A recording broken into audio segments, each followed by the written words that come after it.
Airlines के उस विमान हादसे की, जिसमें पायलट्स की लापरवाही के चलते 69 लोगों की प्लेन क्रैश में मौत हो गई। आखिर पायलट्स ने ऐसा क्या किया कि 69 लोगों को अपनी जिंदगी से हाथ धोना पड़ गया? चलिए जानते हैं मणिपुर में साल 1991 में हुए इंडियन एयरलाइंस प्लेन क्रैश का पूरा किस्सा। 16 अगस्त 1991 कलकत्ता एयरपोर्ट, पश्चिम बंगाल, जिसे आज हम नेताजी सुभाष चंद्र बोस इंटरनेशनल एयरपोर्ट के नाम से जानते हैं। सुबह के करीब 11 बजे इंडियन एयरलाइंस का एक विमान 257 उड़ान की तैयारी कर रहा था। यह एक बोइंग 737 मॉडल का प्लेन था। इसे मणिपुर के इम्फाल एयरपोर्ट जाना था। इसके बाद इसे नागालैंड के दीमापुर एयरपोर्ट पर लैंड करना था। उस रोज आम दिनों के मुकाबले एयरपोर्ट पर चेकिंग ज्यादा हो रही थी, क्योंकि पिछले ही दिन कुछ लोगों ने इस प्लेन का अपहरण करने की धमकी दी थी।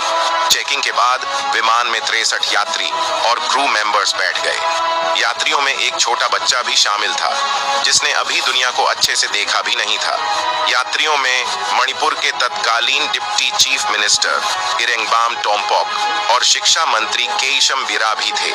63 में से 32 पैसेंजर्स को मणिपुर में उतरना था, जबकि 31 यात्रियों को दीमापुर उतरना था।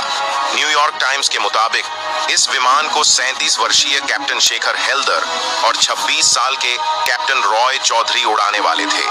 कैप्टन शेखर को 3783 फ्लाइट ऑनवर्स का एक्सपीरियंस था, जबकि कैप्टन रॉय को 1647 फ्लाइट ऑनवर्स का एक्सपीरियंस था। दोनों कोलकाता के ही रहने वाले थे। फ्लाइट ने उड़ान भरी। कुछ ही देर में वह हवा में उड़ने लगा। कैप्टन शेखर विमान उड़ा रहे थे, जबकि कैप्टन रॉय प्लेन को मॉनिटर कर रहे थे।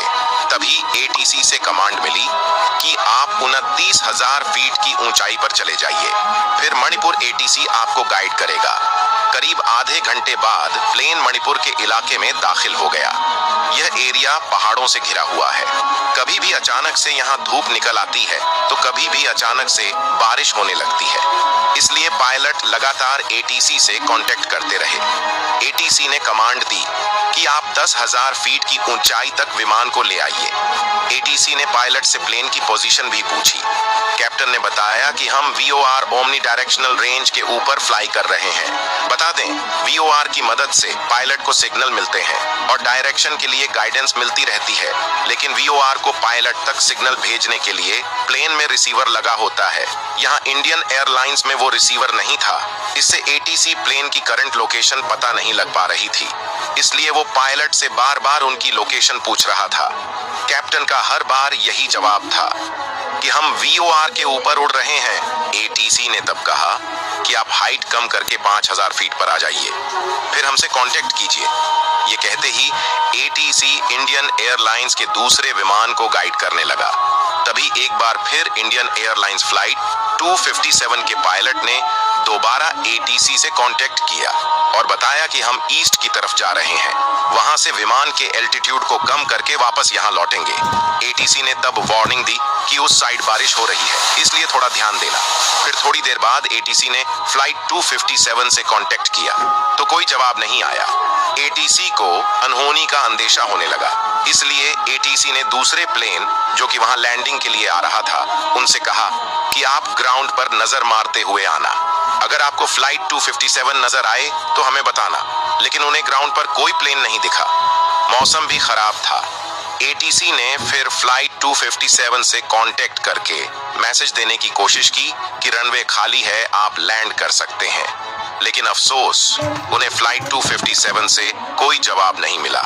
अब एटीसी को कंफर्म हो गया था कि फ्लाइट 257 के साथ कुछ अनहोनी हो चुकी है। एटीसी ने कई खोजी दलों को फ्लाइट 257 की तलाश करने के लिए भेजा।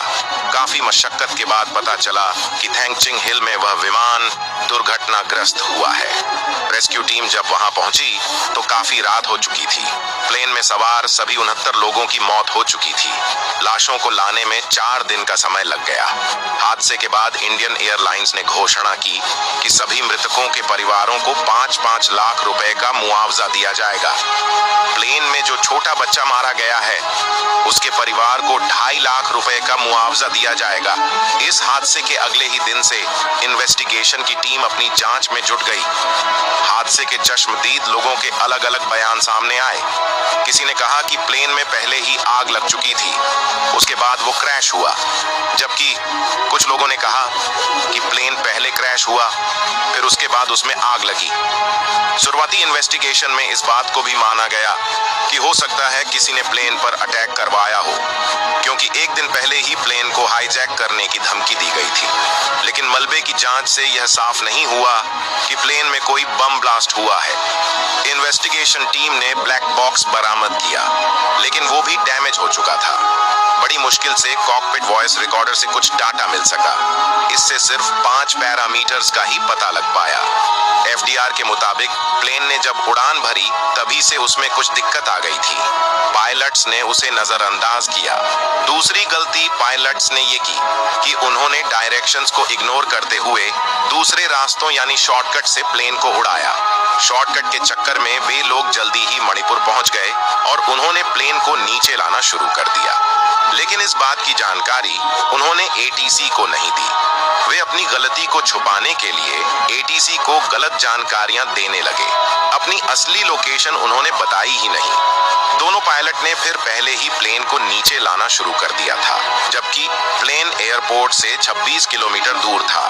मौसम भी खराब था और बादलों के कारण वो सही से लोकेशन को देख नहीं पाए। कारण ये हुआ कि प्लेन पहाड़ी में जाकर टकरा गया और कुछ ही सेकंड्स में उसके परखच्चे उड़ गए।